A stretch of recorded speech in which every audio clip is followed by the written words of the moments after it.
friends, and I'm not using demographics, just people I've known a long time. So it's lovely, it feels intimate, it feels like the right moment for us all to be gathering together. If you've not fed and watered yourself yet, there's lots of food outside, Cuban food. Take it, eat it, enjoy, digest. Thank you for doing this book, yes. There's many people to thank for today. The organising committee from the Centre for Teaching and Learning, Division of Equity and Inclusion, and the American Cultures Centre. The event today is the latest in a conversation series that started when a group of these academic partners came together, when we gravely realised that there were few venues for us as a campus to deeply, and most importantly with trust of the information in our space, consider how the resurgent white nationalism, racism, and authoritarianism of the incoming administration would shape our lives, our classrooms, and the campus. After the dizziness of the first weeks of 2016, this small organising group considered a set of conversation themes which have now gathered pace over the past interminable decades to the degree that we have often returned to them. Our organising group wants to thank everybody for being here today. It should be a vibrant conversation with our esteemed panellists. Thank you so much to our panellists for being here. Some of you have travelled from afar to be here. Some of you just close to home, but with incredibly full schedules. And most of all, thank you to Lale Behaminian, who I love dearly and is a co-conspirator in a lot of good work on this campus. So can we please welcome Lale?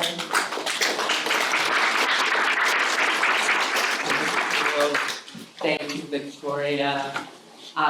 And yes, let me also start by just thanking the American Cultures Program, the Center for Teaching and Learning, and the Division of Equity and Inclusion for organizing this, because it is so crucial that we as collectively, as staff, students, and faculty, come together in this moment of increasing political repression and attacks on higher education. And we very much hope that today is just the beginning of an ongoing conversation about how we can collectively mobilize and respond to the pressures and the precarity that so many of us are facing right now. So we have this wonderful array of panelists with us today who are going to be speaking to a whole range of issues about helping us better understand the institutional and federal constraints and attacks right now. And so from a range of different perspectives, they're going to be speaking on this intensifying landscape of repression, which I think we all know has involved everything from, rapidly changing university policies to repression of campus organizing, to censorship of teaching, the attacks against the crucial objectives of diversity, equity, and inclusion, attacks on our vital campus spaces like the Multicultural Community Center. So, and they're also going to help us try and contextualize all of this within a larger history of campus activism, with the hope of being able to draw some lessons from that history. And most importantly, we are going to focus on how we can collectively respond and support and defend each other in the face of these attacks. So, and yes, really recognizing that, and this is what I think is so wonderful about this event and what we're attempting to do right now is that, for all of us, our greatest power on this campus lies in our solidarity with each other. So let me introduce you to our wonderful panelists, and they are sitting in the order in which they're going to be speaking. Starting us off is going to be Tony Platt, who is based at Berkeley Center for the Study of Law and Society. He's a lecturer in the law school, as well as the author of the book, The Scandal of Cal, Land Grabs, White Supremacy, and Miseducation at UC Berkeley. And speaking after Tony will be Colleen Lai, who is an associate professor of English and chair of the Asian American Research Center. She herself was a Cal undergraduate, class of 1988, and she's a former co-chair of the Berkeley Faculty Association and a member of the board of the Mario Saggio Memorial Lecture and Activism Board. We also have with us Alyssa Diana Huerta, who has been at UC Berkeley in the Division of Equity and Inclusion for the past 16 years. First is the founding director of the Multicultural Community Center, and now is an associate vice chancellor supporting a range of community-based and transformative efforts. And then we'll hear from Kanisha Boyle, a recent UC Berkeley graduate and student and community organizer, who's been involved in many different movements, including organizing for People's Park, Palestinian liberation, and penal abolition. And finally, Dylan Rodriguez, who is faculty in the Department of Black Study and Media and Cultural Studies at UC Riverside, where he's also the co-director of the Center for Ideas in Society. So our plan is we're going to begin by having each of our panelists speak for 7 minutes, and we're very much going to try and stick to that to ensure that we have plenty of time for collective discussion and engaging with some of the great questions that you all have submitted for us. So yes, then without further ado, let me turn it over to Tony Platt. Thank you. Everybody hear me okay? Yes. I want to thank the organizers of this event for setting up this event and for breaking the institutional silence at Berkeley, which they've got very effective at doing. I appreciate that you've organized this event, and I appreciate being invited to it. Also, I guess I should be giving a trigger warning to everybody. My talk will not be content neutral. I'm going to be reading from my notes here. There's also copies of these that are available if you like them, because of the short time that we have, and I'd like to try to be as accurate as possible. It's called What I've Learned. To be an activist in academia requires knowledge about how a university is governed and empowered, and about legacies of protest movements. I've been studying the history of Berkeley. What have I learned? First, I've learned that Cal Berkeley has tried to repress or co-opt every single movement for social justice since the early 20th century on campus. Sometimes, recall former Berkeley Chancellor Albert Bowker, when asked after his retirement about his attitude to student protests, sometimes, and I'm quoting him, you have to crack a few heads, unquote. Actually, quite a lot of heads. From the 1930s, when university administrators shared dossiers on campus activists with police agencies, to September 2025, when Berkeley Chancellor turned over the names of 160 faculty, staff, and students to the Trump administration, the regents and campus administrators have always put out the welcome mat for national and local security organizations. Today, the university's time, place, and manner regulations are designed to make protesting a bureaucratic challenge and prohibit spontaneous demonstrations. It borrows from urban police's Catholic practices that physically restrict where protests can occur, and metaphorically try to keep a boiling kettle from spilling over. That's the word Catholic. Secondly, I've learned that despite the university's best efforts to expel and discipline activists, as well as continually shrink the legal and geographical space for protests and rebellion, there's a long history of successful political struggles in Berkeley, especially from the 1950s to the 1980s. A few of many examples. In the early 1950s, turning back the Regent's efforts to make faculty and staff sign an anti-communist loyalty oath. In the 1960s, putting a stop to the city's racist hiring practices and the university's redlining policies, winning the right to carry out political organizing on campus, and organizing one of the country's largest anti-Vietnam War teach-ins. On March the 8th, 1969, reviving the post-World War II celebration of International Women's Day in the United States with a march down Telegraph Avenue. In the 1970s, creating the country's first center for disability activists involved in the independent living movement, turning the abandoned university land into a people's park, and joining with the Black Panther Party to put on the ballot an initiative to legislate community control of the police.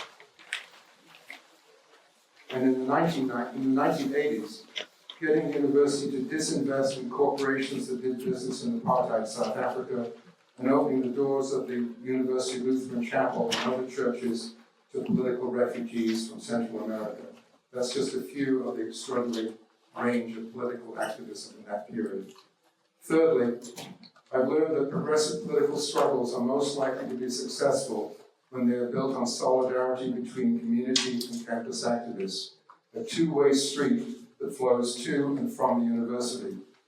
Without outside agitators, for example, the struggle to diversify knowledge, faculty, and students would have been much more difficult to achieve in the 1970s.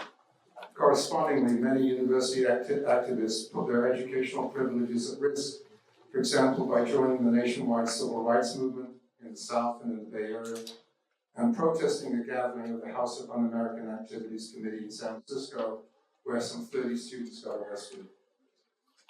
Fourthly, I've learned that successful political struggles are cultural and that cultural movements are political.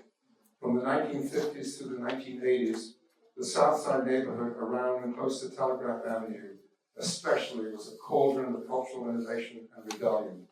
One of the first non-commercial radio stations, KPFA, the center of the beat movement, folk and popular music, coffee houses where people could get together and plan good trouble, weekly magazines, free concerts, Sears bookstores and the study groups that went with them, underground comics and psychedelic posters, art house movies, and most importantly, low-rent apartments that attracted aspiring poets, artists, writers, musicians, and activists. As in the civil rights movement, the so-called free speech movement won hearts as well as minds, bread and roses. Fifthly, and finally, I've learned that the university has learned what I've learned. Since the 1970s, it has ambitiously and successfully imposed a cordon sanitaire from Sproul Plaza to People's Park in order to cleanse the area of political and cultural activism and break bonds of solidarity. Of a castle of bookstores only Mose hangs on. Of activist nonprofits, Stouts Hall survives. People's Park, the Med, the Cinema Guild, Cody's, the Print Mint, Inkworks, Leopold's, and the Berkeley Bar are all ghosts. Through its extensive political power and constitutionally protected right to eminent domain, the university has made low-income rentals available only to students and encouraged the commodification of Telegraph Avenue into a site of perpetual consumption. Cal Berkeley's ruthless sanitizing of one of Berkeley's most vital and vigorous neighborhoods confirms the observation made by U.S. Supreme Court Justice William O. Douglas in 1970, when he was on the Supreme Court, I would add, when he said, "The university, a quote, a symbol of establishment, is used to having its way in a community." The revival of campus-based activism now faces several significant challenges. We need to be much more aware and much more deeply knowledgeable about how the university is run, the power structure, research of the university. We're going to have to rebuild progressive organizations inside the university, given UC's compliance with Trumpism. We need to figure out how to create alliances with like-minded groups throughout the Bay Area, and we need to talk about how to remake Berkeley into a diverse and affordable community. I think those things are critically necessary if we're going to rebuild the movement here. Meanwhile, we all have much to learn from the staying power of the oldest continuous struggle at Cal that goes back to the 1900s, namely the efforts by tribes and indigenous organizations to recover land, ancestral remains, and patrimony funded by the University of California, particularly Berkeley.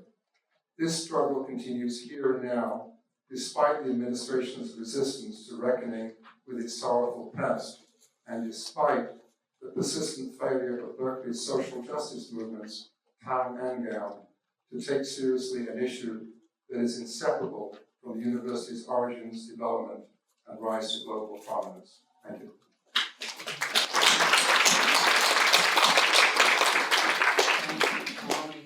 Particularly for giving us this historical perspective today. now we turn it over to Colleen. Hi, I'm Colleen. I'm also going to read in the interest of time, so I can be concise. I titled my talk, Living and Fighting in the Ruins of the University. Really honored and humbled to be asked to speak on this panel. As Senate faculty, I'm what you would call a member of the labor aristocracy at this university. And I'm doubtful that I have any real wisdom to offer on campus activism by virtue of my position. Nevertheless, since I've been asked to speak, I will continue to say a few words. The university has been in ruins ever since I came of age as a college student in the 1980s, when the neoconservative backlash was already seeking to take back the public university from its attempt at 60s remaking. Even so, for the past 40 years, the university has been a relative refuge in the US, which is the most aggressively capitalistic society on this planet, as a place where, in certain spaces, one could pursue ideas free from the pressure of immediate monetization. And that freedom afforded diverse things, sometimes contradictory, whether it was to appreciate the beautiful, to pursue truth, or to seek after justice.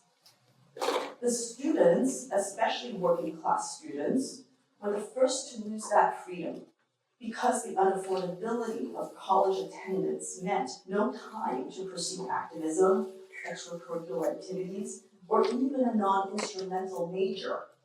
And I saw this change in just 27 years of teaching here. Now, the understood duty of professors to teach critical thinking is itself being directly curtailed. Witness our campus's invocation of the 1970 Regents Policy 2301, forbidding the use of the classroom for the purposes of indoctrination, that's the term used in 2301, as the justification for suspending Turing Cow, because he had introduced the topic of the ethics of technology into a computer science class. Now, luckily, Cow is a lecturer and thus a member of the union AFT, which is grieving his case. And I say luckily because under the long-running circumstances of the proletarianization of the tenured professors, the protections afforded by Senate membership around academic freedom bode to be weaker relative to union membership. What still sustains the power of Senate faculty members, to my eye, is something like residual customary respect in the eyes of administration, which is increasingly a fiction of prestige and only goes so far. Also, concretely, administrative access is what we have, based on kinship networks with former peers who had ascended into administration. We Senate faculty avail ourselves of these immaterial resources when we can, to different ends, for good or for ill, sometimes directly at odds with each other, as we are a motley crew. And the reliance on them means not only that a policy wins can be contingent and arbitrary, but that what we are culturally habituated to is a variety of methodological individualism rather than collective action. In any event, on the big things, by which I mean chiefly university finances, such resources have long had little effect. And now that big donors and the occupants of Washington, D.C., who supply our federal grants, have taken a keen and minute interest in the content of what we do, what we say in the classroom or anywhere else as university employees, that too has become a big thing. That is to say, a matter of the university's direct financial interest. And therefore, the calculated appeasement of financial powers is what is uppermost in the upper levels of university governance in 2026. Now, we at UC are lucky not to be in a right-to-work state, such as my colleague Tom Alter, who was speaking yesterday, who had been fired from his job. And that is clearly a better And it's clearly better right now to be in a state governed by the Democrats instead of Republicans, right? But the part played by the California ideology in paving the road to fascism means that we are located in the headquarters of neoliberalism. That old-fashioned compromise formation that in the mid-1970s had sought to reverse the general falling rate of profit through deregulation and increased military spending ever since the 1970s until 2025. And we are in that sense subjected by Sacramento and San Francisco to the political solutions of the past as the only alternative to the nightmare of the present. So what is to be done? All our battles as university members feel like rear guard battles, and in the content, of course they are. The fight for diversity, equity, and inclusion, the fight for academic freedom and free speech, the fight for affordable student housing within a capitalist marketplace, the fight even for unionization. But in form, maybe, in this counter-revolutionary moment, because no methodological individualism will preserve these things, perhaps, just perhaps, the fight for them may, in the process, teach us a new habit of collective action. Thank you.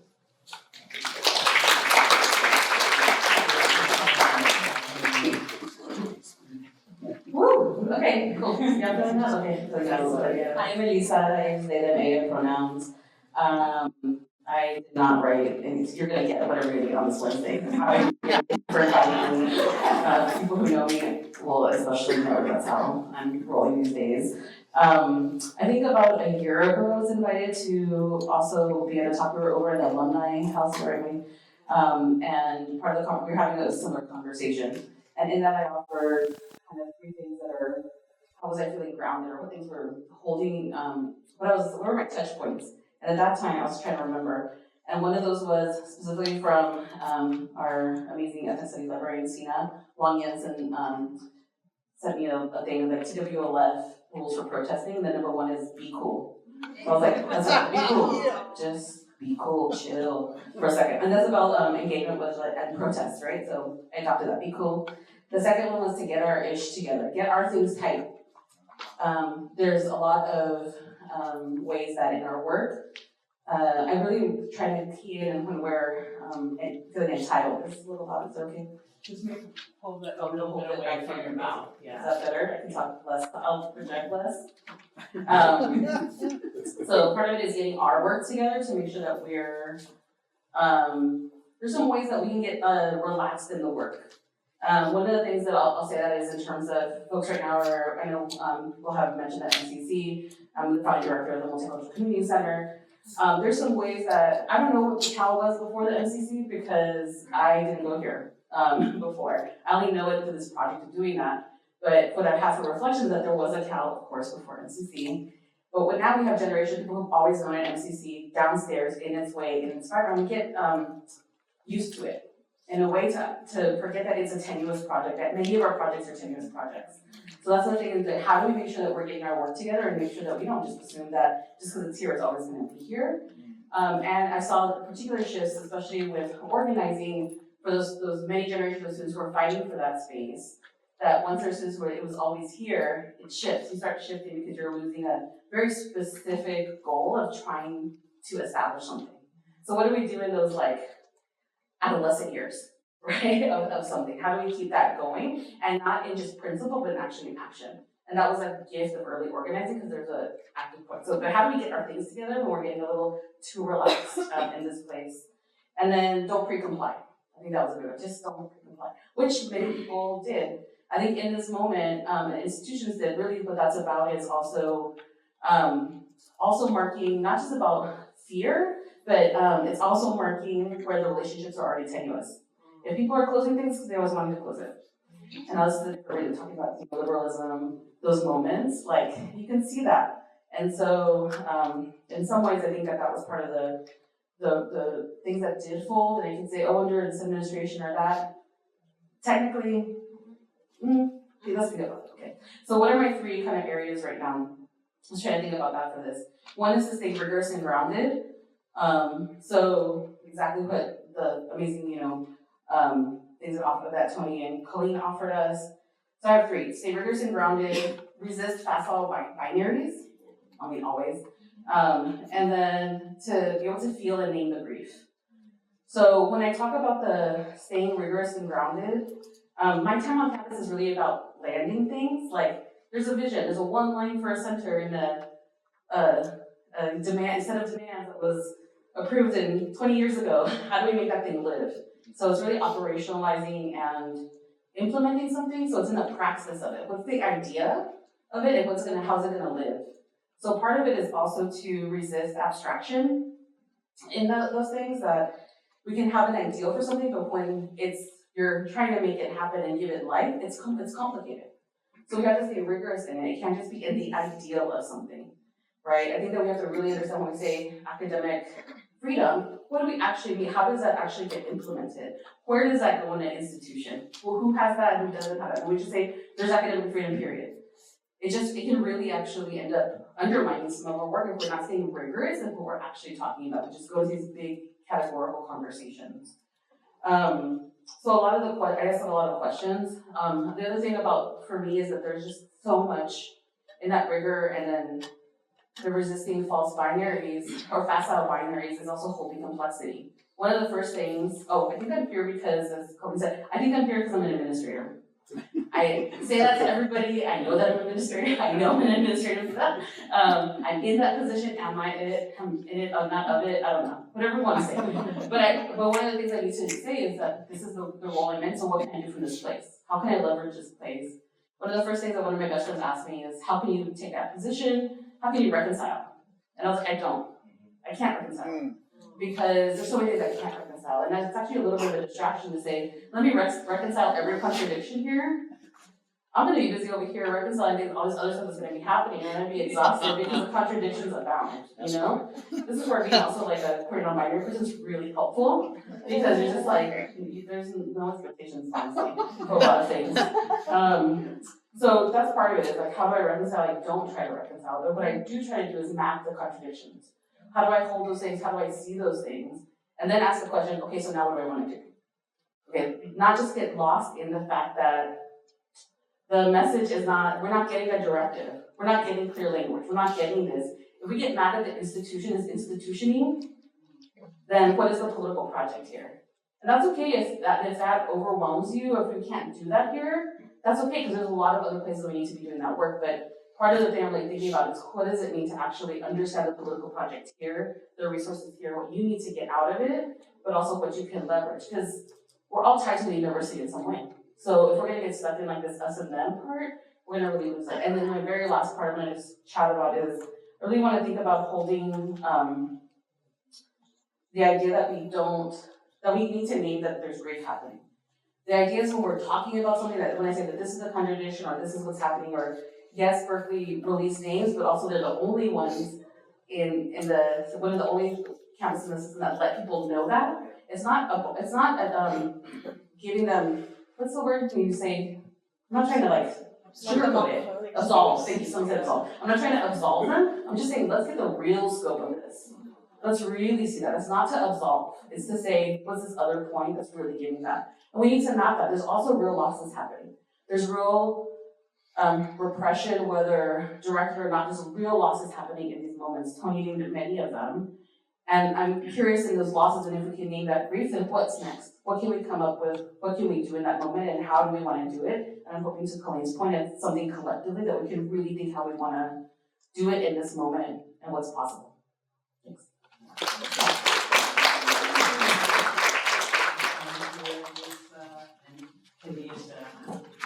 you so much. Thank you so much, everybody, for having me. Like Lale mentioned, I am a community organizer and a student organizer for coming up on 6 years now. And so when I was thinking about what I wanted to talk about, I was thinking about what is the relationship between those two, and more particularly, how does the university combat that relationship so that we do not build stronger movements in opposition to it. And so despite what every promotional material that the university puts out, we know that every instance of radical organizing here has been an active struggle against the university. And yet it is able to maintain a veneer of radical politics by transforming social movements into historical objects rather than into contemporary struggles. We've seen this very recently even with thinking about the encampment that just happened. We have students who are actively being investigated by this university for so-called anti-Semitism, read just a way to repress them to ensure that they do not continue to cause a headache for the university. And at the same time, the university is trying to put up entire exhibits about the encampment and to, again, turn this into a historical object to think about the radical history of Berkeley. And a big part of the way that it's able to do this is because of the continual turnover of its students. So UC Berkeley's narrative becomes the official, the hegemonic one. And this is exactly where the relationship between student and community organizing becomes so crucial. Because community has the longevity to maintain an understanding of this institution, of its counterinsurgent and direct attacks on student organizing. And crucially, it also preserves how we organize more broadly. Organizing is absolutely just a set of skills that any of us can learn, but it is a set of skills that we cannot learn in a classroom. It is an embodied one, it is one that we have to learn by doing.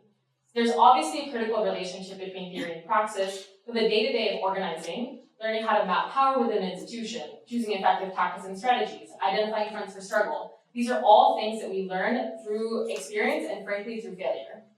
As university organizers, we have so much to learn from the community, not just us as students, but everybody who's isolated within these ivory towers. It does not matter how much theory you have read, if you have not actually been out on the street, if you've not been actually organizing your workplaces, your classrooms, etc., you do not understand what it is like to organize. And in this moment, we might not all be organizers, but we do all have to be ready to take collective action and to think seriously about what that means.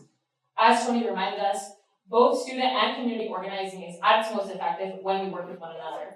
Thinking again about the encampments, they were only made possible because of the support of the community. We were a bunch of broke college students who essentially set up a tiny city for weeks on end. The only reason we were able to do that is because of the community. They came through with resources, with food, with tents, the material things that we needed to sustain the encampment, but they also came through with giving us trainings, with giving us the knowledge that we needed to build successful strategies and tactics. I know personally, one of the things that kept me sane is a conversation that I had with a friend who was at Standing Rock, who just talked me through what it was going to be like psychologically to be a part of a long-term encampment of this kind. When you look closer at any successful campaign or movement that has happened on campus or in regards to campus, you will find that you cannot extricate community organizing from that success. And vice versa, so many community organizers have cut their teeth to organizing. Unfortunately, this is a reality that the university understands intimately, which is why it has worked to isolate itself from the community it exists in large part through actively organizing radical organizing. And the quintessential example of this is, of course, People's Park. Before it became People's Park, that plot of land housed leftist, particularly anti-war communities. As it often does, the university used its designation as a public entity to seize this housing via eminent domain. The university is far more than simply expansionist, however. It specifically targets spaces that are radical or historical. It wants a city that is sanitized of any identity besides Cal. For example, just a few years ago, it used eminent domain to seize a rent-controlled building that was occupied by locals, many of whom had lived there for decades. In recent years, of the decades-long attacks onto People's Park, the university tried to reframe its capture of the space as a benevolent transformation of a quote-unquote lighted space into a solution to the real student housing crisis that it itself created.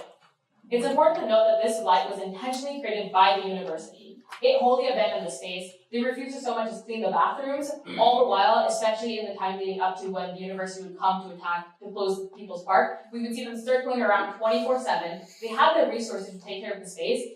In fact, they invested more money to create a debilitated space than it would have taken for them to just take care of that space. Additionally, they created this insane amount of around the park with things like Warn Me, where we would get these alerts where anytime there was any crime that was happening on South Side, whether it was actually associated with People's Park or not, would be identified as being near People's Park. When the university came for People's Park, they were able to then invisibilize the problems that they themselves created through gentrification and the unaffordability crisis that they fomented, including the reality that there's a lot of unhoused students that go to this university who used to live at the park that gain access to resources at this incredibly important mutual aid hub. However, it was also a reminder that the struggle against the university isn't a thing of the past, and that when we fight them, we can win. So now we come to the present. Through targeted expansion and general gentrification, the university has choked out Berkeley's radical tradition. People's Park was one of the few places in the city where students and the larger community would interact with one another. It carried both political memory, and it was the epicenter of mutual aid and organizing in the area. I can say personally, as a freshman coming to Berkeley for the first time, I learned so much about the reality of the university through my time at the park. The city of Berkeley, as it stands, is in sharp contrast to the hub of radical action and thought that it once represented. I'm running out of time. I could go on and on about how terrible the city has become nowadays, but just a couple of things. For example, as of a couple weeks ago, the city council is trying to overturn the ban on use of chemical weapons, including tear gas, pepper spray, canines, helicopters. There is also an overbearingly Zionist city. Even though we were the first to divest from apartheid in South Africa, we were not able to so much as pass a ceasefire resolution, and we had 1 to 2 council members who were not all willing to put out any statement when it comes to the genocide in Palestine. Additionally, the residents themselves are overwhelmingly not similar to what they used to look like. They're no longer working class, they're no longer black and brown. It is a lot of white residents who are homeowners who are not interested in maintaining that radical tradition, and we cannot remove that gentrification from the operations of the university. There's so much more that I wish I could say, but if you take away anything from what I just said, let it be this. Do not see the boundaries of the university as the boundaries of your organizing. Learn from and organize with the community that we exist within, and bring the abundance of resources within UC Berkeley to the people that it is extracted so much from. Thank you.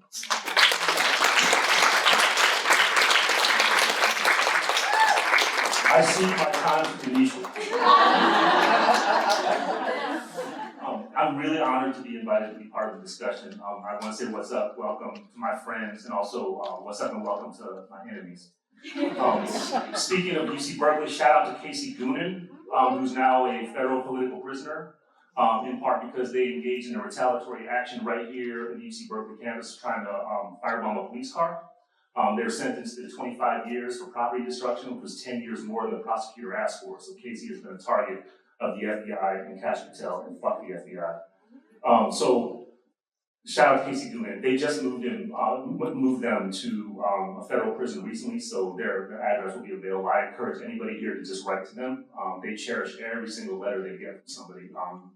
And one of the only people, might still be the only person in the United States who's been sentenced under domestic terrorism for Palestine solidarity mobilization. So I want to begin with 2 thesis points. The first thesis point I submit for your consideration is the following. The university regime as a totality, and the University of California apparatus in particular, are historical theaters of warfare, not a controversial point, right, Tony? Tony just taught us this afternoon if we didn't know it already. This is to say that the university and UC are not merely complicit in facilitating the war machine via research, teaching, and funding streams that work in the direct service of empire, as well as domestic forms of policing and political repression. They also constitute sites, that is, theaters, in which war is waged as a matter of militarized, ideological, juridical, epistemic, and bureaucratic violence. So the university is not just adjacent and complicit in warfare, it is a theater of warfare. That's the first point. A second related thesis point I submit for your consideration, that in addition to constituting a historical theater of warfare, the University of California has recently become a primary site of experimentation and execution of counterinsurgency warfare, which is what the previous speaker just spoke to. This also should not be a controversial point. All you need to do is download and read the first 5 to 10 pages of Project 2025. Okay? I don't encourage you to read the whole thing. So let me continue by interjecting a personal note by way of trying to echo these first 2 points, and also by way of introducing or reintroducing myself to you. I did my graduate degree here. I finished here in 2001. And since then, I've been a longtime employee of the resiliently colonial and anti-Black University of California. My relationship to the institution, its administrators, and my disproportionately administratively empowered liberal reactionary colleagues has been intensely antagonistic. My first 3 years as an assistant professor from around 2001 to 2003 were defined by a university investigation instigated by a white student who professed affiliation with so-called patriot groups, as well as a white fraternity member who accused me of headbutting him during a public demonstration. Part of me regrets that I didn't. I mean, look at me, I would have caused damage. In 2016, 3 women colleagues and I were subjects of what amounted to a reverse sexism Title IX complaint, based on the notion that our criticisms of 4 cisgender male colleagues of color for sexist and misogynist behavior was a form of gender discrimination. I continue to receive periodic waves of hate mail and death threats, including this gem, trigger warning. Quote, "Go back to Mexico, you Jew-hating, commie-spick, wetback trash, or I will personally put a bullet in your head and shoot up your classroom," end quote. I'm Filipino, but I'm honored to be mistaken. As Chicano, Mexicano, etc. I will also mention that just a couple weeks ago on January 22nd, I received the following notice from the Google corporate entity in the Gmail inbox that I reserve for non-campus, campus-adjacent, and campus forms of organizing, activism, and public political study and learning. This is the email I got, quote, "Hello," didn't even call me by my name, "Hello. Google received and responded to a legal process issued by the Federal Bureau of Investigation, compelling the release of information related to your Google account. A court order previously prohibited Google from notifying you of the legal process. We are now permitted to disclose the receipt of the legal process to you," end quote. The university is a theater of warfare. Okay? And I offer you this brief autobiographical, account because I suspect that it is shared. I suspect that it is not exceptional individual. I suspect it is symptomatic. Large public universities, the University of California in particular, are historically significant sites of liberal and illiberal counterinsurgency. Such institutions serve as infrastructures for research agendas and curricular training that support and define the geopolitical, juridical, social scientific, military, and technological regimes of modern domestic and global policing and warfare. By the way, increasingly, since about the early 2000s, it also has focused on including humanistic fields of study and cross and interdisciplinary forms of study as well into the counterinsurgency military apparatus. I got receipts, I can give you the footnotes later. Moreover, the university makes consistent use of police power on employees, students, and surrounding community members. Daily campus operations include politically targeted electronic and video surveillance, selective obstruction of educational events, detention and arrest of racially profiled and otherwise profiled employees, students, visitors, and unaffiliated community members, militarized responses to protest mobilizations, and armed police patrols, among other repressive institutional exercises. Yet universities are not merely complicit in multi-generational forms of gendered anti-Black and racial colonial terror. They're also a key constituent of a liberal counterinsurgency bloc that virtue signals social justice values while operationalizing a continuum of blunt, sophisticated forms of political surveillance and repression. We could go through the gamut. I don't want to belabor the point, but between 2020 and 2022, what we saw was a response from the UC president, board of regents, campus police chiefs, UC academic departments, provosts, deans, and chancellors expressing concern, outrage, sympathy, and disgust over the scandal of anti-Black state violence. Pronounced and speaking of tragedy, concern, sadness, and even solidarity, right? Solidarity. You talk about neutralizing a word. That's the moment in which the word solidarity was fully neutralized by UC administration and many of my academic colleagues in order to, in their terms, end these unnecessary race-based killings and violence, build an inclusive environment, blah, blah, blah, bullshit. Okay, this is the moment that we start. During this period, the UC Board of Regents virtue signaled their commitment to the UC's DEI mission by selecting Michael P. Drake to be, in their words, quote, "the first person of color to serve as UC president," end quote, in July 2020. During this time, the UC was still recovering from a recent archive of police violence, including the infamous 2011 UC Davis police pepper spraying incident, a much less publicized non-lethal weapons attack against UC Riverside campus demonstration, including students, faculty, staff, and community members in 2012, and UC Santa Cruz Chancellor and former UC Riverside Provost to greenlight violent police repression of a graduate student wildcat strike in early 2020. Of course, this was followed in May 2020 by the LAPD's conversion of UCLA's Jackie Robinson Stadium, the baseball facility, into a temporary outdoor jail and processing area for people detained and arrested during a weekend of mass citywide demonstrations. This is not to mention the fact that we followed another unfolding, recent, and ongoing archive of UC Police's harassment and profiling Black and brown students and community members. The de facto sanction of sexual assault, right, is an ongoing one, via both negligence and misreporting. So support for and protection of far right-wing and Zionist organizations, Islamophobia, transphobia, targeted surveillance of UC workers, including instructors and faculty members. So in the context of the university's operational role as a theater of counterinsurgency warfare populated by administrative bureaucrats, our co-workers, and some students, in fact, who play active roles in carrying out the strategies of what I'm calling the liberal counterinsurgency bloc, I want to end my opening comments with a warning and a question. First, I warn that common criticisms and expressions of political outrage over university administrators' capitulation, we hear the term capitulation all the time, capitulation, that the word capitulation, our use of the term capitulation, that administrators have capitulated to pressure from the state, whether the Trump White House or otherwise, may actually underestimate the gravity of the condition.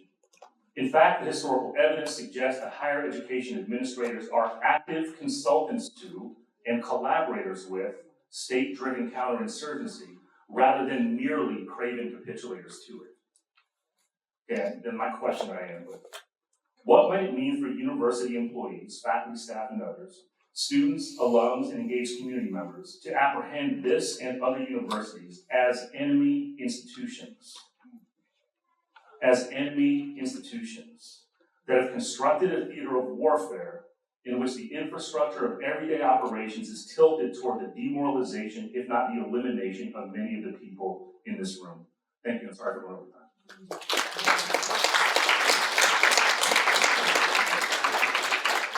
Thank you so much. What a wonderful kind of framing of what hopefully now we'll be able to proceed with a discussion of. And particularly impressive is how we stayed on time, which I think is such a rare, wonderful thing. So we have a whole bunch of questions that have been submitted that we hope to be able to at least get to some of them.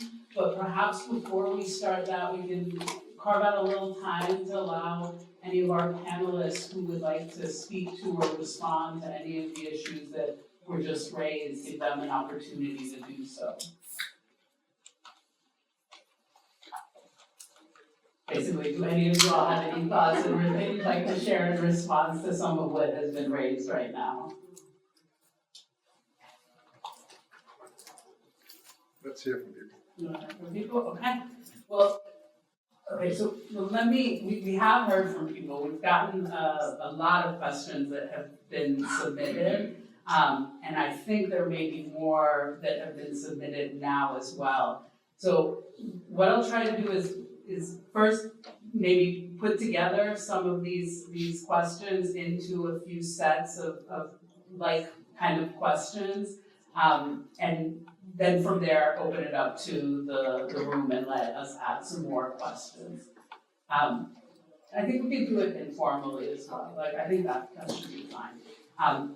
So yes, we have this long list of questions, and maybe we can start first with a number of them are asking about thoughts or responses to the very specific cases of targeting and repression of students, faculty, staff on this campus. Specifically the case of lecturer Perrin Cow's suspension. As well as Tony raised as well, the 160 names of students, faculty, and staff that have been turned over by the university. The numerous cases of faculty being subjected to investigations for their teaching, as well as students. And also, I would throw on there the actual, Dylan, first of all, thank you so much for reminding us all of Casey Booman, which I think is so important for everyone to be aware of. And in some ways, this highlights what you're saying about us recognizing the university as an active collaborator as opposed to this kind of just capitulation to this counterinsurgency. We are continuing to see these kinds of charges being brought against students on our campus. And even just recently, this turning point event that this university hosted on this campus, where there was an arrest of 4 students earlier in the day simply for trying to hang a paper mache art installation of a bug on Sprout. And if this isn't a illustration of what Dylan is saying, the university charged those students, UCPD arrested those students on very severe felony charges, very severe, for hanging an art installation. And because of those charges, they were arrested, they had extremely high bails that they had to raise in order to get released. And at the end of the day, the district attorney of Alameda County decided not to pursue those charges at all and drop them because of how ridiculously egregious they were. So if that is an example of even the state kind of taking a look at those charges and seeing how ridiculous they are, but the university attempting to push it through. And those students are still at this moment under being subjected to student conduct charges right now.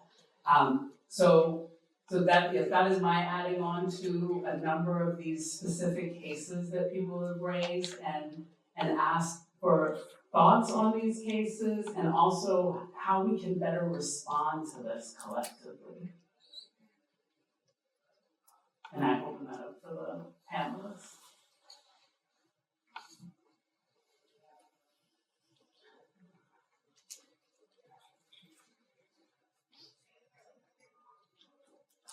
Yeah, I'll jump in. Okay.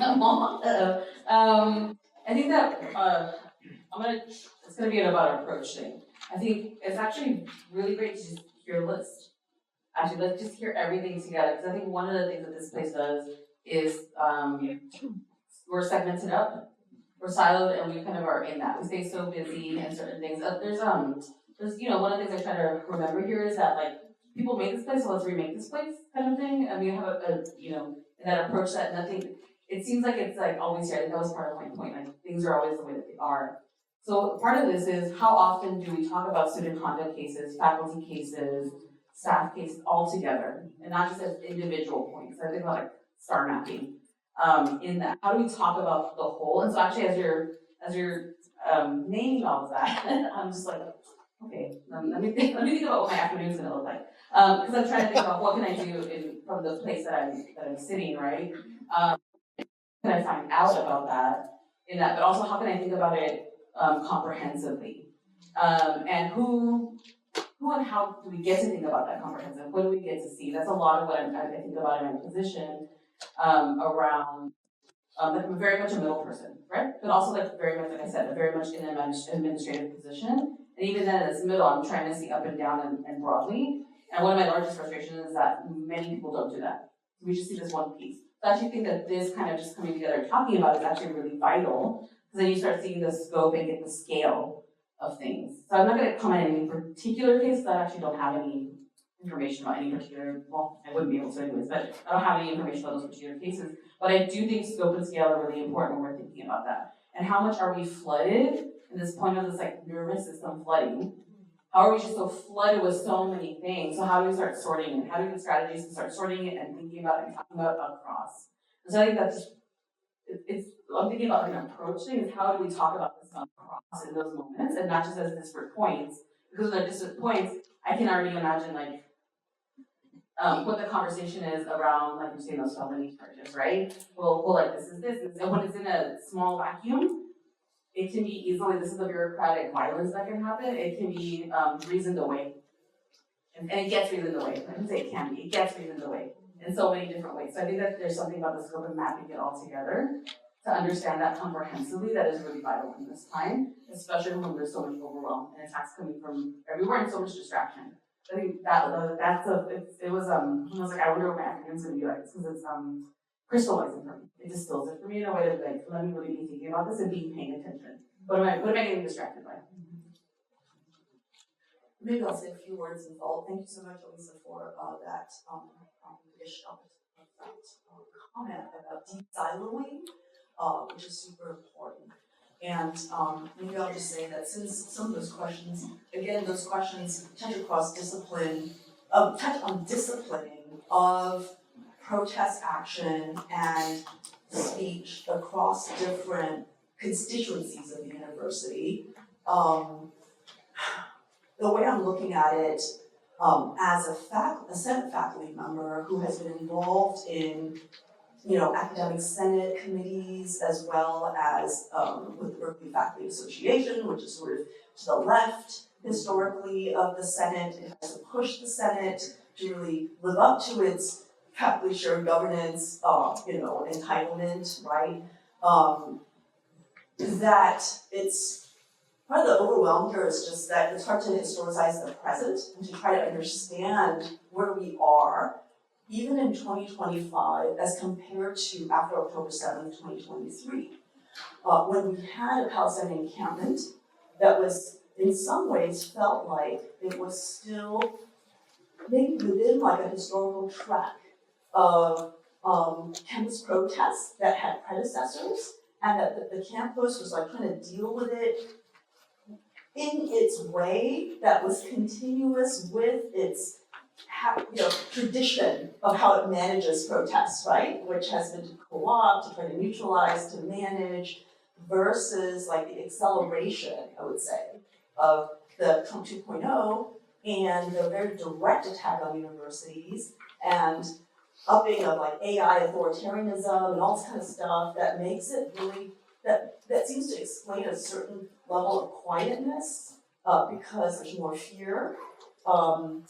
So there's a lot more uncertainty. So, sorry, I'm thinking aloud. I'm just trying to figure out, and so, okay, where does that leave people who are in positions of like, whatever, decision making, whatever that may be, however limited that may be, as faculty who have faculty shared governance or can speak to administrators or something. Well, okay, so the Senate is like trying to figure out what is academic freedom now, all the array of things that define how academic freedom is written into the contract of AFT, whereby the Senate is supposed to set the protocols for what defines academic freedom, but then the contract does not, within AFT contract, does not specify what that actually means, opens up a bunch of working paths that have not yet been tested with regard to what track the union might go down. I don't want to say more than that, but it's open-ended. And then on the Senate side, because the Senate historically has not confronted a case before, the invocation of 2301 on this campus that we know of, in order to take action or to discipline any instructor of whatever category, the Senate itself is trying to figure out how to set down procedures which the Senate does not have, of which AFT non-Senate members may avail themselves of or not through Senate proceedings, whether it's better for AFT members to avail themselves of Senate proceedings or not, given, who knows whether the Senate outcome will be good or not, what will be the weight of that as it bears upon. In other words, there's a lot of things that are being invented or argued out as we go. So that's with regard to, the question, and then there's the student conduct thing, which is a whole other thing in terms of that. So, I don't know, sorry, the bigger comment is just, it feels like a break in terms of 2025 because of the directness compared to before. Not that the before was great or anything, but and there's a lot of trying to make things work or figure it out. And it's so important that we figure it out and that we talk and we're not silent. And we share information. So I really appreciate this gathering.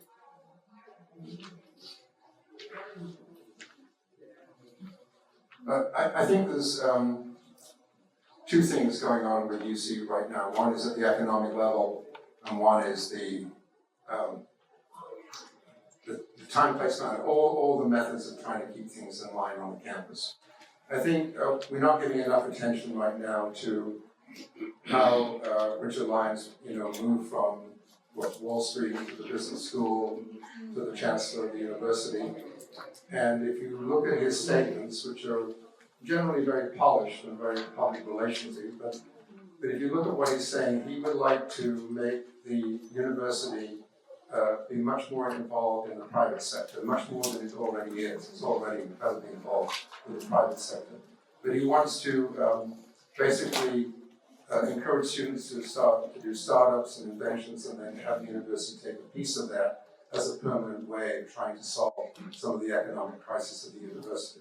So I think that in that sense it's a very Trumpian economics approach to the current moment. Like, how can we turn Berkeley into a cash register? Exactly, we know where that idea comes from.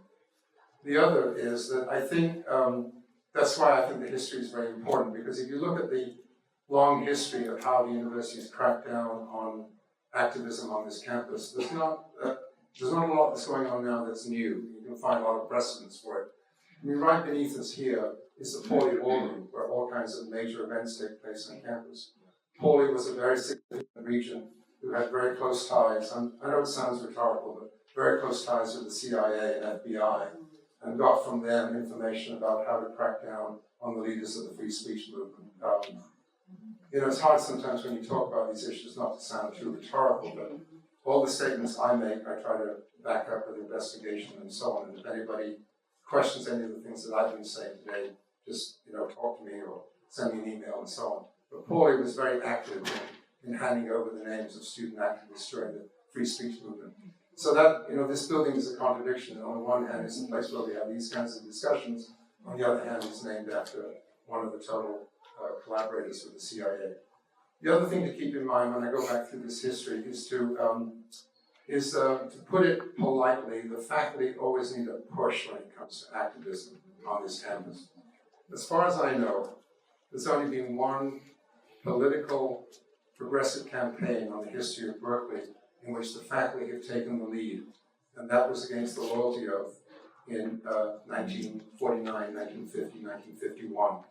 That's because the faculty self-interest was involved. I mean, student self-interest was also involved in the anti-war movement in terms of trying to avoid the draft. But that's the one time, and something like 32 faculty members were fired, 80-something staff people were fired, and then there was a campaign that managed to get the California Supreme Court to reverse that. But going back through every other history of protests, there have been many individual faculty members that have been involved in campus protests, but they've either been fired, or they've left, or they've been isolated. There's a long, long history of that. And why do the faculty need a push? Because this is a privileged university. I know I've spent a lot of time here. It's a great big deal to become a faculty member here, and you don't particularly want to bite the hand that's pulling you up the ladder. I mean, that's the way I look at that. And on the other hand, we have the history of faculty getting involved in political struggles when students and community activists provide the leadership. We have a lot of history of that too. So that's a takeaway I take from that. I would think in this moment, while I agree, Dylan, with your analysis, you and I share a lot of similar analysis of how the university functions. I think right now we're going to need a very broad coalition, working with people that we don't necessarily politically agree with. But it's going to be need to be a very broad coalition to take on what's going on. The second part of what's going on, aside from the economics, is these different individual examples that people have been talking about crackdown that's going on now. I think of those as testing the waters. I think the Berkeley administration is testing what they can get away with. And so far, they're getting away with a lot. This is not Minneapolis. This is not people organizing in LA against ICE. This is so far been a lot of faculty with heads down, not wanting to talk about issues, a lot of students anxious about what their future is and so on. And also the university getting away with sort of treating the so-called anti-Semitism problem on campus as though it's a fact, with no investigation, no evidence, no discussing what the definition of it is of anti-Semitism. So the more of that they can get away with now, the more that they will do. And that's why I think there needs to be a broad movement of resistance in this moment.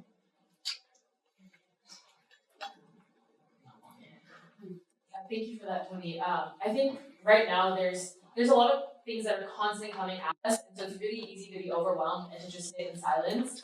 But I think that the first step that we have to take is to actually map out what are the threats that are coming up against us and how novel are they actually. I think it's really easy to be like, oh, in this political moment, it's unlike any other that we've seen, but that is absolutely categorically not true. And in fact, it's not even that different from what it was like, frankly, before Trump's election in a lot of ways. I can say, on the student side, they were still constantly trying to find ways to arrest us, to repress us in maybe more counterinsurgent ways. And I think also like they're smart and they've been through the ringer when it comes to radical organizing. So while a lot of other universities were, let's say, directly finding ways to, if they had students who were on student visas, they were finding ways to kick them out of the country essentially. What we were doing here at Berkeley was instead, we have a student that's on misconduct charges, and so because they're being investigated by the university for anti-Semitism charges, they can't sign up for their classes. If they can't sign up for their classes, they can't retain their visa to stay in this country. So in effect, the university is doing the same things. It's just that it's doing it a lot more openly now because it has the permission to do so. I think in a lot of ways, the tactics of the university have not actually changed, and we have just become so accustomed to bowing down to them that we are not actually questioning that we have so much give, each and every one of us. I'm trying to not say too many specifics while there's a camera pointed at me, but there have been multiple times that I can say, without a doubt, I would have been arrested if there were not administrators on this campus that put their jobs and their connections, et cetera, on the line to be able to ensure that me and other students like me were not facing the worst of the repercussions that the university wanted to throw at us. And so I think it's really easy for us to just think of the university as this immovable block, but in reality, as others have reminded us, it's made up of individual people, and each of you have the ability to use that little bit of give that you have to actually push back against the university. And because each of us have this little bit of give, when we actually come together, when we actually organize, there's so much that we can effectively do to move against this university. I think, like Tony mentioned, we are going to have to work with people that we don't agree with, and that's where I think you're reminded of mapping the contradictions, but not being so afraid of them that we are immobilized is really important. We are every single tactic that we engage in is not one that we're going to be completely ideologically aligned to. That is not a winning strategy. For example, a big part of what I did when I was here at Berkeley was working on divestment. I think that every single financial structure that we were working in the context of should not exist. However, if I just said, well, I think that the financial sector shouldn't be structured in this way, and I just wash my hands clean of that, I might not be engaging in contradictions, but I'm not doing anything for anybody. So it's important that although we are acknowledging those contradictions, that we are still thinking about how do we strategically make change in the communities around us. And also, when we're building coalition, how are we focusing on united goals? And maybe along the way, we are pushing the people that we are organizing with to actually align on values. But in this moment, we just have to do what we need to do to win. We owe it not just to ourselves, especially those of y'all that are faculty that have more safety in what you're doing, but especially to those who do not have as much safety, who have a lot more on the line, to put what you have on the line, to get together with one another, to work with people you don't like, and to actually fight this fight.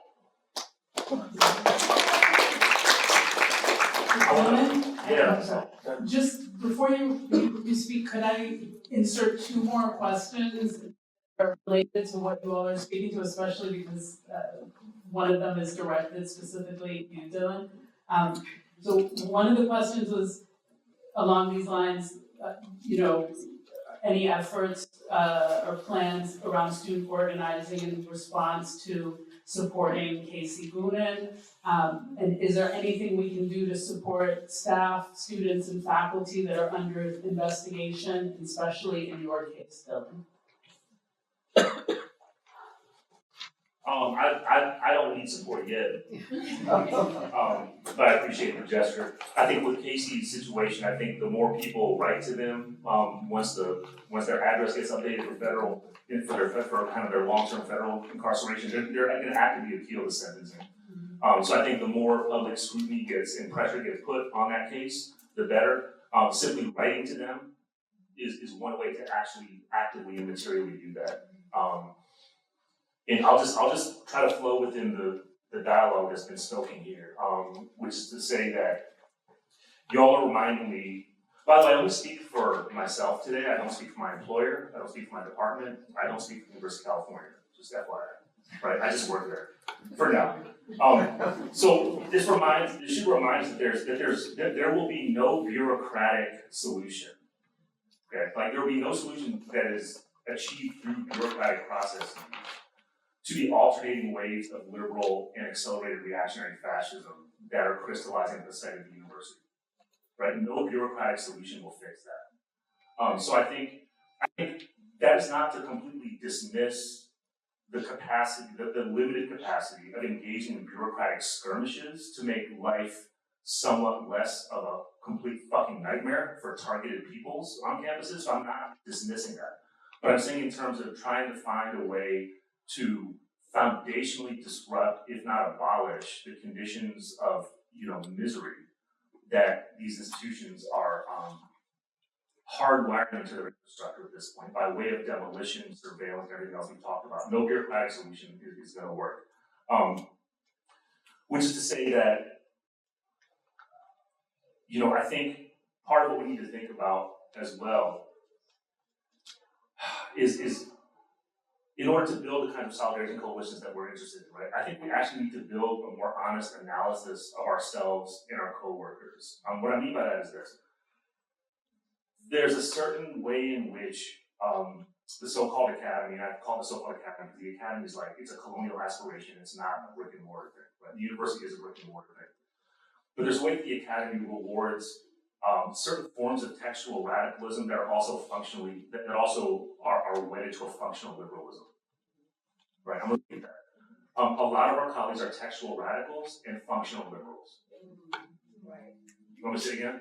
Say it again. Say it loud. So what I'm saying is that we need to identify this and be honest with ourselves and be honest with each other about when we are being, or when our colleagues are being, textual radicals and functional liberals. We saw it happen during the height of the insurgencies and insurrections of 2020 to 2021, where many of the colleagues who would fit that description were in active dialogue and collaboration with the University of California administrators to squash the credible threat to business as usual that was mounting on the streets and on campus, right? Like a lot of folks whose books we read and assign our classes were actively talking to administrators about how to quell the insurgency. So I think on the one hand, we need to have that category of ourselves and our colleagues just a little bit more honestly identified. You can do it in a harsh way, you can do it in a loving way. I think there's different ways to do it, but I think it needs to be done. Because the way that the functional liberalism plays out is all the time. And I'll say that we need to wake up and ask ourselves, how can I not be a liberal today? Right? Like if you can start your day with that question, you might get somewhere. Right? At the very least, it'll make you more honest about what you're actually doing. Right? When the shit that you're doing is actually just kind of liberal reform stuff. Okay, cool. At least we know that. We're not calling it abolition. We're not going to call it transformative justice. We're going to call it what it actually is. So I think we're in a moment of that kind of seriousness and political honesty that is really necessary. And I'll say that one example that I'll draw from, this is a friendly amendment to Tony's genealogy of faculty-driven radicalisms, is the crew that convened late summer 2020 called Cops on Campus, which is a faculty-driven, hemispheric coalition-building effort that in many ways was profoundly successful in convening, I think, a critical block against a credible threat to the legitimacy of police presence on UC campuses. I mean, right here by here, right? Like one of the models that I know we were drawing from and learning from Consummate was Peralta Community College District and Oakland Unified School District. It's an ongoing struggle, but they successfully achieved a cancellation of the contracts with the sheriff's department. It's so far and so on. So this is to say that identifying with brutal political honesty the ways in which it is a condemnable contradiction, to be circulating radical academic texts and studies, which is vitally important. Okay, I'm not like I do that. Maybe I try to do that. Like that's vitally important. But to have that not be wedded to a praxis is at this point unforgivable. Right, and it just needs to be identified, and we need to also just find ways to, gracefully and lovingly include the people who really we don't have any patience with, which is like 90% of the people I work with. but to find ways people that historically would sell you out, right? But to find ways to have them be in a position where they won't be a liability to you, but maybe they can get activated in the ways that they'll deal with themselves honestly, and also maybe you can get pulled into more serious activities. But that's just a very partial working answer that I build on with my co-panels. Sorry, can I say one last thing, Lale? Of course. I think also it's really important to remember with a lot of these threats is that they will not and cannot be realized. So Lale mentioned earlier, for example, a student for charge of felony charges for something that nobody will prosecute them for those felony charges, even if Alameda County, for example, had not immediately decided to drop these charges because they're full of shit. and they've gone, you cannot win that trial. We know that anytime people get arrested for protests, they will try to stick felony charges because that allows people to be held for longer, for bail to be more expensive, to just generally disincentivize us from engaging in certain kinds of actions. The same thing is true for the investigations the university is conducting against its own staff, against students. A lot of the anti-Semitism investigations, I cannot convey how flimsy they are. One of my friends who was being investigated for a couple of months, they essentially cleared her of all charges. The Zionists came back, and it's the video that you're reporting her for, that then the university reopened the investigation for, was her saying that her goofy ass bitches at Zionists, and she claimed successfully that is a proof of an anti-Semitic thought that she had. These things are so baseless that they know that they cannot win these. They make us engage in these protocols because they know that they're going to waste our time, that we're not going to want to do this kind of work. And that's exactly why it's so important that we do not allow these threats to stop us from doing the organizing that we want to do. I do. It is that tiny to also was. So there another kind of major set of questions that were submitted are all speaking to the issue of the need to build solidarity and coalitions and the particular challenges that are faced in terms of doing so. And this has been raised from a range of different perspectives. So it was raised in terms of the divisions among different types of faculty, particularly the lack of support for lecturers on the part of Senate faculty. It was raised from the perspective of staff and building coalitions across campus at a time when so many people are not necessarily always in the office physically regularly, and how to make that work. And general kind of questions about, and this word siloed actually was brought up multiple times, given the kind of siloed nature under which we all work, how to better bring together students, staff, faculty. And there's also a number of these that were really kind of pointing out basically frustrations with those who have more powerful positions in terms of really living up to that. So I'll read a few of these examples. So as someone deeply involved with campus organizing and who worked on Parents' Hunger Strike campaign, along with the School of Social Welfare's firing of every union protected staff, students have really struggled with building strong and effective alliances with faculty and staff. How do we get faculty and staff more engaged with our organizing efforts long term?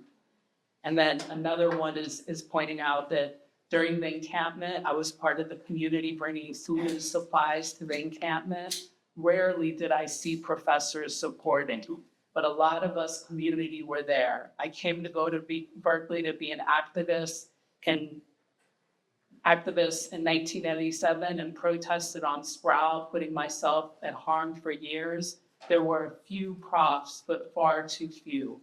How do we get Champaign socialists to put their actions where their words are?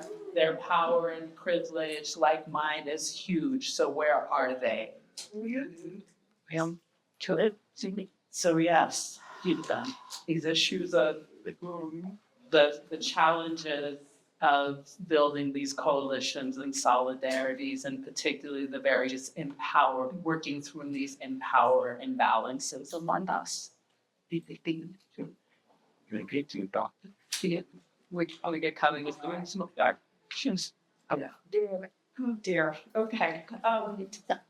I again, I pretty much agree with everything everyone said on this count. And again, so that has to do with the insanity of the situation.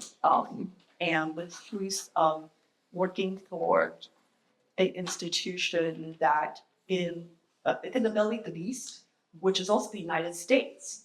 But I mean, every Lord and say this, heard about that at one point, which is, what happens when you're in a country that's like doing everything wrong, basically. I'm going to quote, but basically, you disagree with every action that is taken in the world, right? And so then you are stuck with everything that you do is some kind of reform action to make this bad institution work better, to save it from itself, which is not possible. So then like you come to, well, and this is where, something that Lisa said, it kind of sparked me a thought, which is like, okay, it's not binary. That maybe like we have no choice, but we have the structural critique, right? Like this is always bad and we know it's structurally bad, and that shouldn't fool us into thinking that whatever small thing that we're doing is gonna like bring on the revolution of abolition. But then at the same time, just that theoretical analysis shouldn't stop us from doing something. It'll be bad, but the theoretical analysis, which is really far-reaching, stops us from taking action.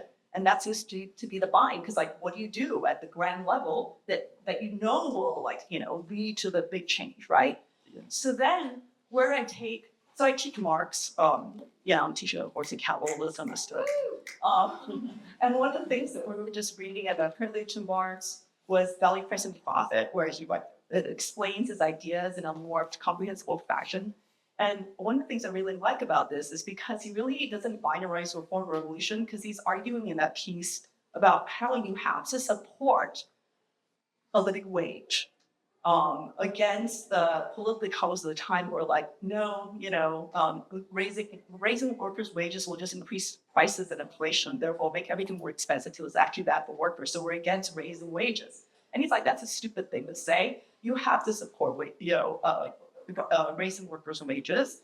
And then goes through a whole analysis of why you have to do that, and why the other people were wrong, the bourgeois economists were wrong. But then he says, but that doesn't, in my very analysis to show why you have to support workers' demand for rising wages, shows that the very contradiction of the system as shown by analysis, shows that alone is not going to solve the problem. Fundamentally, the problem is the wage system, which is subjecting them to an exploitative relation. In other words, it's possible to do what looks like a reformist action at a local, and he says, if you don't get involved in the movement for higher wages, then you will have no immersion in a kind of local struggle from which there is a chance even at abolition of the wage system.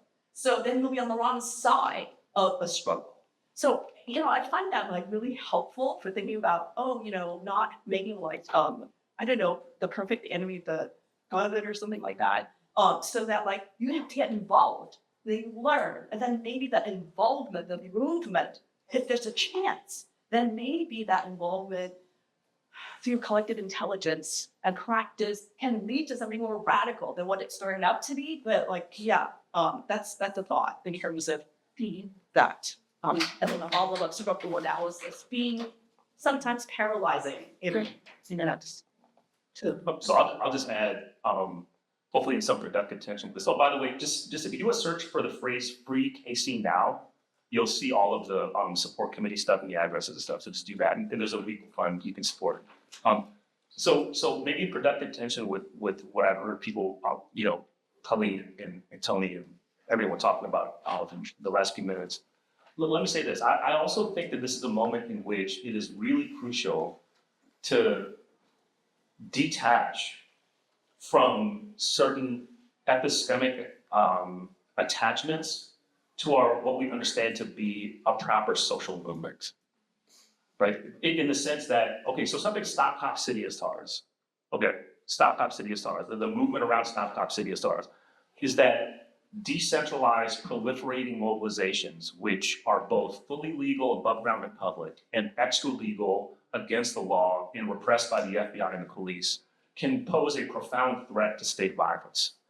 And more importantly, in some ways, generate a delegitimation of the normalization of state violence, which is something that we must learn from the Palestinian liberation struggle. That the Palestinian liberation struggle has, really instructed everybody on this planet how crucial it is we are fighting against something like Nakba, or what the liberal consensus has now, in an overdue and pathetic way, started calling genocide. That the struggle against the norm is against the normalization of the genocide, not merely the militarization and the brutality and the casualties of genocide itself. So the struggle against normalization is about a struggle against the legitimacy of these existing structures. And we're in a moment in which things are getting normalized. The demolition of the university is being normalized, and the casualties that we're outlining here are being normalized.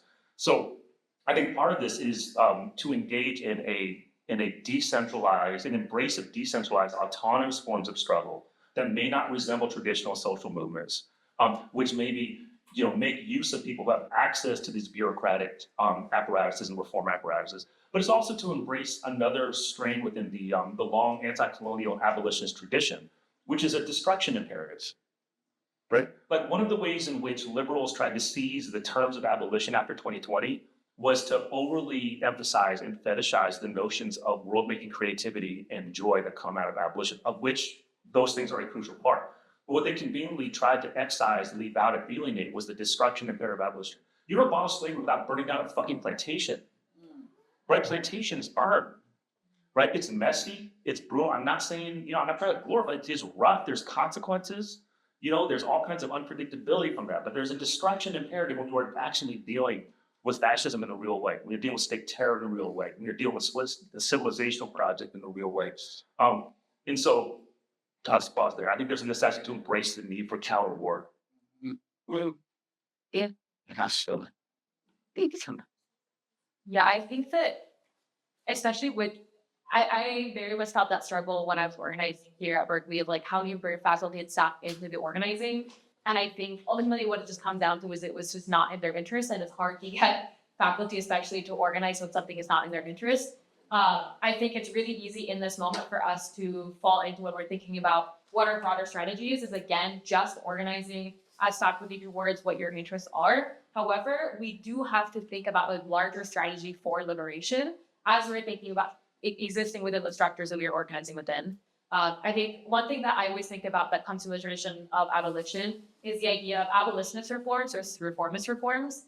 So it's this idea of you're not going to immediately disappear police and prisons overnight. There are steps that you're going to have to take in the intermediate. And also reforms are the easiest way to dismantle social movements from doing more radical things. And so when we're thinking about what are actually steps we can take without using that as a way to stop our movements from asking for more, we ask for abolitionist reforms, which are reforms that materially decrease the size of the carceral state, that defund the police in certain ways, that deallocate their resources, versus reformist reforms, which, for example, there was a big push coming out of 2020 for more ankle monitors, because it's a way for not as many people to have to be held within jails as they're going through the processes. However, in reality, all that does is increase the size and scope of our surveillance system. And so even though it might seem like it is a reform in the right direction, it is a reformist reform because it does not challenge the foundations of the personal state. It doesn't shrink it in any way. And so I think we can think about that same framework as we're thinking about our strategy and tactics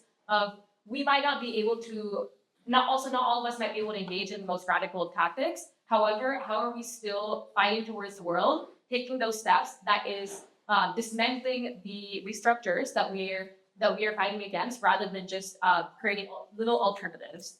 And I think also thinking strategically about coalition building of how do we find the baseline of where we can all agree so we can move forward. And I think this is something, again, within Organizing for Palestine that we see a really great framework for with BDS. So BDS has always been the floor of our demands. When the call was put out in 2006, it was a way to bring Palestinian civil society together. It was not that this is all that Palestinians are asking for. It was a unifying call that everybody could identify as this is where we are starting from, and then we are building up from there.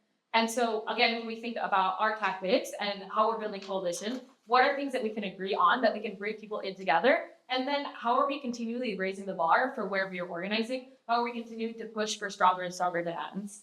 I think, again, we're going to be engaging with people that we do not agree with. Like I mentioned earlier, the city of Berkeley is currently trying to overturn the ban on tear gas, along with a couple other things. And some friends and I were organizing around this. All of us do not believe that the police should exist categorically. However, we are working with people who are more liberal. We're trying to get business owners to put out statements against this, because at the end of the day, we can sit on our high horses and be like, the police shouldn't exist. But if we do not make sure that this bill does not get passed, they're going to bring tear gas back into Berkeley. And also, that does not mean that we completely leave our anti-cop lie behind. That means that we put out political education, that we agitate, that we use this as a way to get people to see those contradictions, but we cannot stop this from allowing us to build coalition and take action. I can move close. Sorry, I just want to add I'll be real quick. I want to throw out as well what I hope could be a productive tension between the tendency toward including abolitionist forms of incrementalism, right? The notion that there's a kind of formulaic incremental approach to change, and the fact of the historical archive that shows us that oftentimes the most revolutionary and drastic transformative changes happen in very quick spurts of insurrectory movement, right? Like history does not necessarily, revolutions don't necessarily, almost very rarely move through bureaucratic or even kind of what I've been part of, right? Abolitionist reforms versus non-reform versus damage reform. So very rarely do things radically change through incremental, movement on much less formulaic movement. And then secondly, let me just say something I forgot to say, but I hope is somewhat implicit in my support for Casey. I think it's really critical for those of us that may not be in a position to engage in the most daring forms of opposition to an anti-Black, racist, and terror-making state, that we must, at bare minimum, refuse the imperative to condemn or disavow those who do, right? Like, I unapologetically praise what Casey did, okay?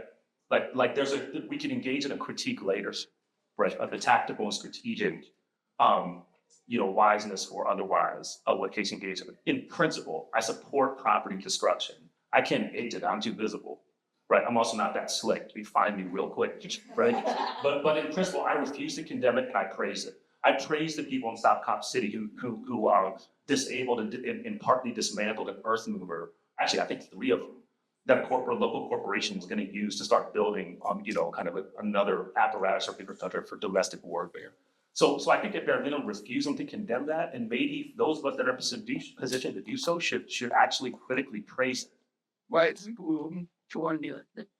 I don't say that. Sorry. I keep having to do this because so much happening. But one of the things that I'm thinking about also, I have been warning questions like, how can I interrupt the misery a little bit more? Which I also talk about harm mitigation, but I like that. How can I interrupt the misery today? Which we could put all kinds of different ways, but I actually think that that's question that when I think about like the kind of really big scope that everybody is presenting here, and also how do we take it back to the individual in this moment. And so I think also this radical honesty, Dylan, that you're talking about, we need to have it with ourselves and with each other. I think a lot of things are externalized right now. So this question, I think when you're reading it, one of the things that came up for me is that we're often waiting for somebody else to do something, to start something, and not understanding like the choicefulness that we have and the decision we have, or we're not in that position, or we're not in this position, we can't do that.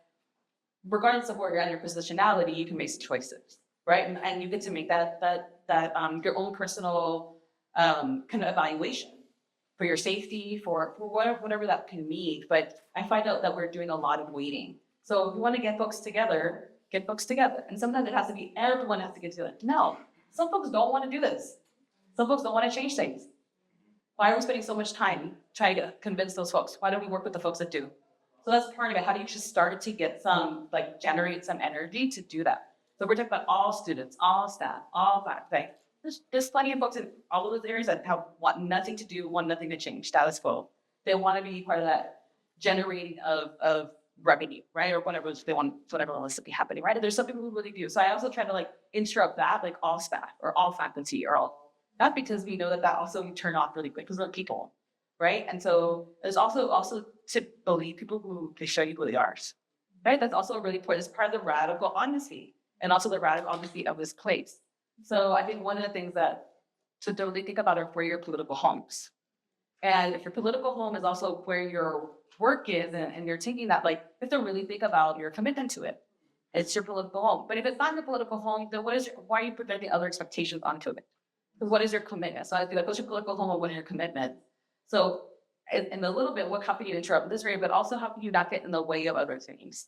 If somebody else wants to do that, and I think that this is a really important part of the coalition and solidarity work, is be really, really honest with yourself about where your own fear is.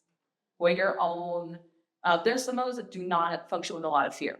And there's some folks that are very fear averse, right? People that talk about risk averse and all kind of things. But there's a lot of fear happening right now. It's okay to be scared. It's okay to have fear, but you have to be responsible for that, right? I think not my therapist, but therapist talking about it, right? You can't have feelings, and the feelings aren't what you have to do, right? You know, somebody else is better. I'm not a psychologist, but I think thinking about that, really honestly about not giving away your power or not giving away your ability to make change from wherever you're at is really important in that solidarity. How are you going to show up in solidarity if you don't know where you're rooted?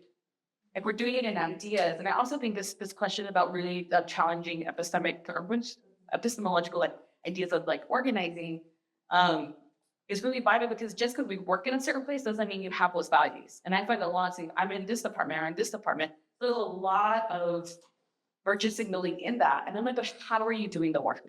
Just so you have that position in that department does not mean you're doing the work. And that's a really hard thing that a lot of us, especially as folks of color, queer folks of color, we have to also start in our own areas, right? There's a lot to critique in the world, but how can we, because I'm always like, if we get together, if we can really organize as queer, trans folks of color, then the world is changing. We can figure it out because of the conditions that are which we are trying to survive. And not only have the misery, but have joy in the world that we are building, right? So part of that is also that radical honesty is really, really important. It's also like, what are you willing to do? And then how are you building out those relationships, about just giving it over? And also I think that one thing this job has taught me is to have a really building up not a tolerance that can take you more in, but some balanciness against disappointment. Either my own disappointment or trying to fix other people's disappointment. I have to really be like, oh, that's yours. Because I come from a place where you are in a system that is mutual. That's the whole like that I come across, that our needs are met within the system. And that's not what our world is often, right? So sometimes it's like, that's your disappointment. It's okay for you to be disappointed. It's okay for you to be uncomfortable. And I need to be able to own my disappointment and make sure that my mindset is not leading it as something that can have a much broader thing, because what is the actual work that we're trying to do here? I love that we have actually kind of naturally moved into the discussion of what is to be done. That's what a lot of these points are speaking to, real actionable steps of what we need to be doing, right? That we need to not be condemning, that we need to have a radical honesty in terms of recognizing people when they show themselves to us, that we need to be organizing with the larger community to prevent tear gas in the city of Berkeley. So, and given that we have literally just a few more minutes left, if any of the panelists have any ideas in terms of that, of like concretely what is to be done at this point, and the audience as well.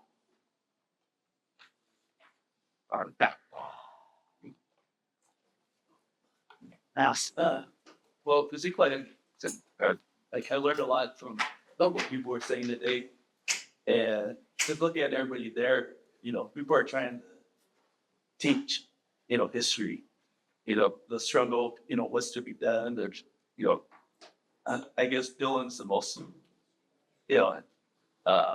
radical. We got to do it now.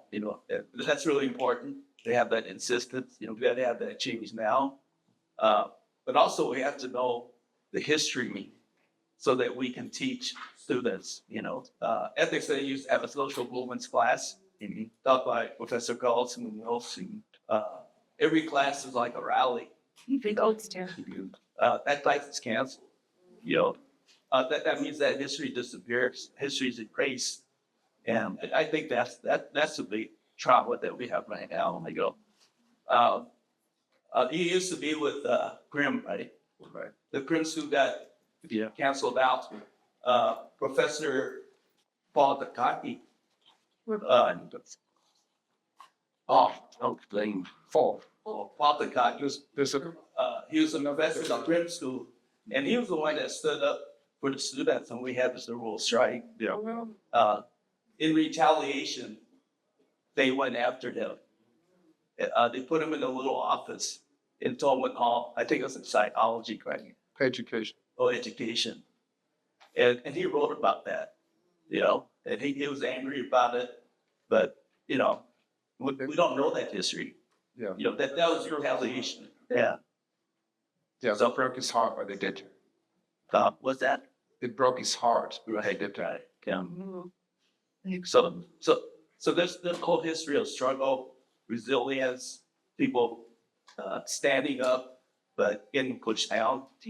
And how do we project that to the students. I think that's you know, myself, I'm, 70, past 70, but we need to teach it. Yeah. Do you know, wow.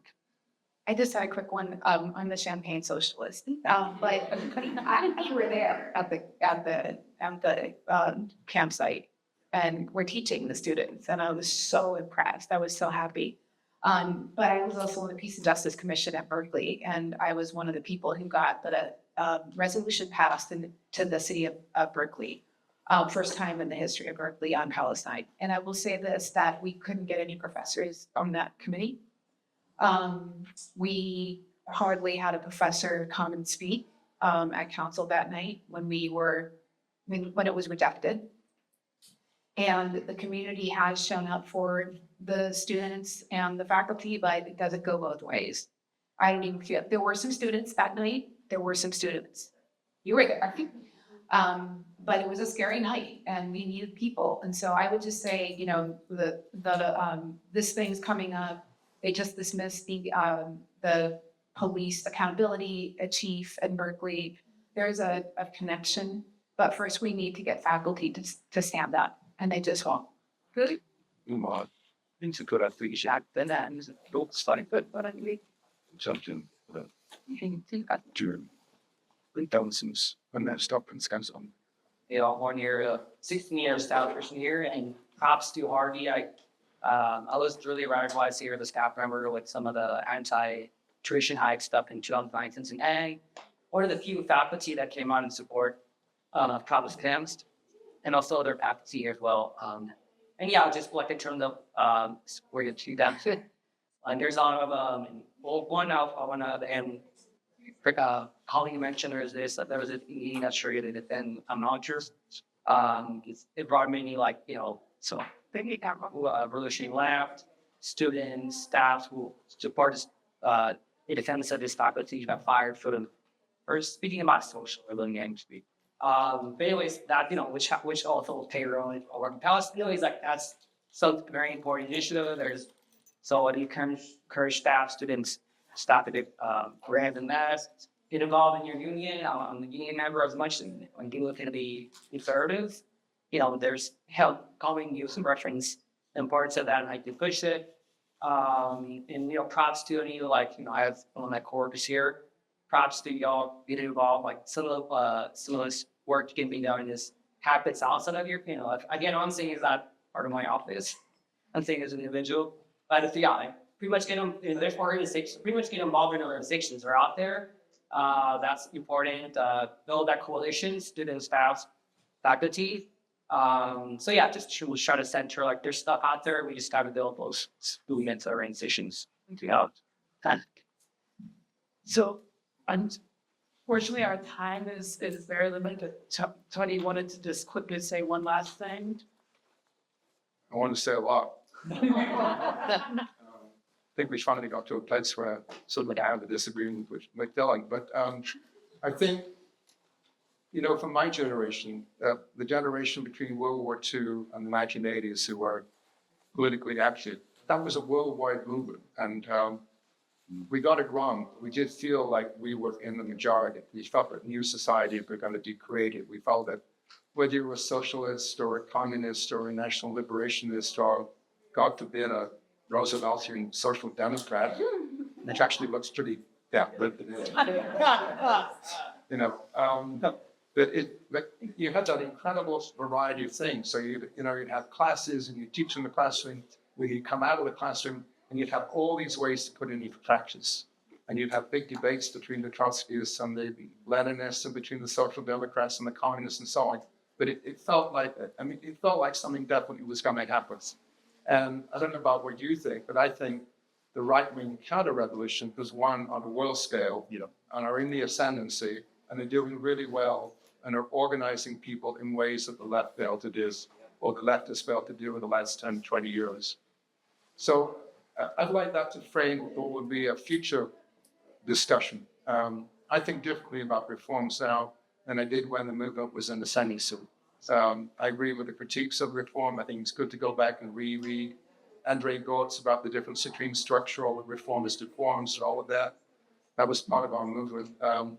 But I think thinking about what's achievable and what's reformable now and where do we go, I think that's a profound crisis and I don't think it's going to be easily solved.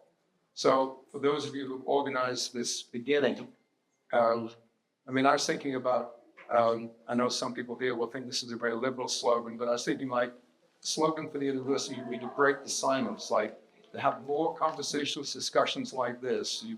When I think back to the 1965 three-day teach-in about the Vietnam War, 30,000 people came to that Berkeley campus. Look, the free speech movement is really a misnomer. It's about what kind of political organizing you can do.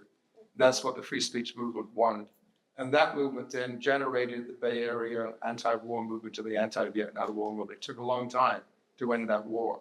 But I'm thinking about, is there something comparable we can do that will make use of what the best of the university and also mobilize people to start thinking about what we do in the future.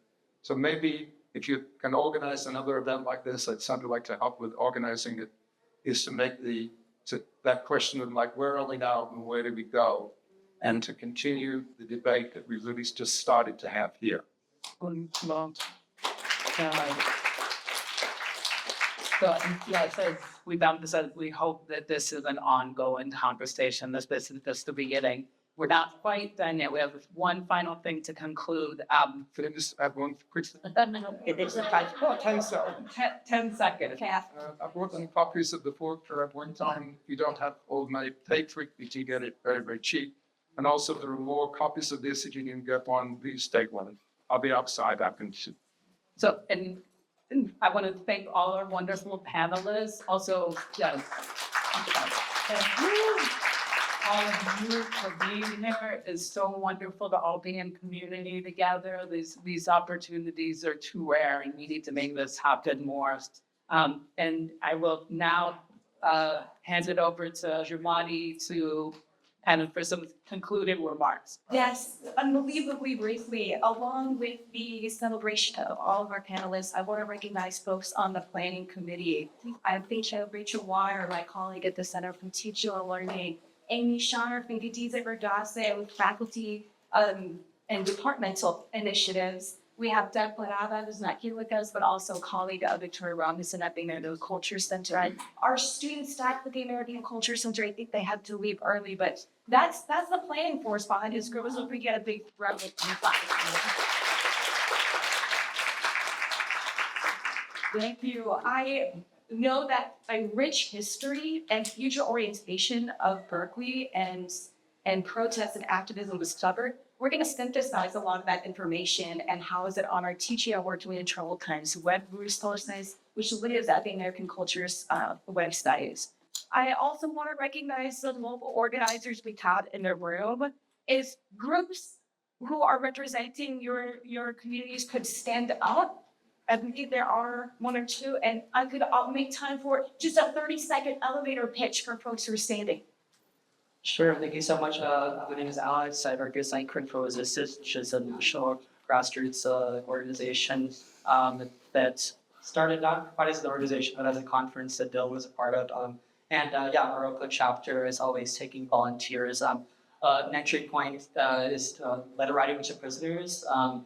We really prioritize really deep political building with prisoners, not just a PEPFAL program. So if you want to learn more about that, or if you want to have us coming in to teach abolition 101 or anything like that, please follow the link. Thank you so much. Next. We have one more group back here. Let's take George. Hi everyone, my name is Lujane. I'm a member of the Arab Resource and Organizing Center. We're based in San Francisco, but we organize Arabs and Muslims across the San Francisco Bay Area. And we are currently working on the Oakland arms embargo campaign. There are weapons that are being sent out of the Oakland International Airport to Israel. And so if you want to volunteer, maybe I can stick around. And thank you so much for this panel. I was an alumni of the public health school, so I really appreciate this conversation.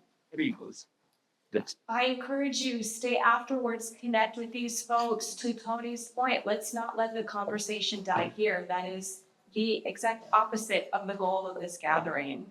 And for our next events, I know there's conversation about what that future events could look like with this group. Well, we do have one already in the works, which is focused around AI and its impact on teaching and working on campus. We build the bomb, now you build the bunker, teaching and working in a time of technological determinism. That's coming in March. Thank you, everyone. Please stick around.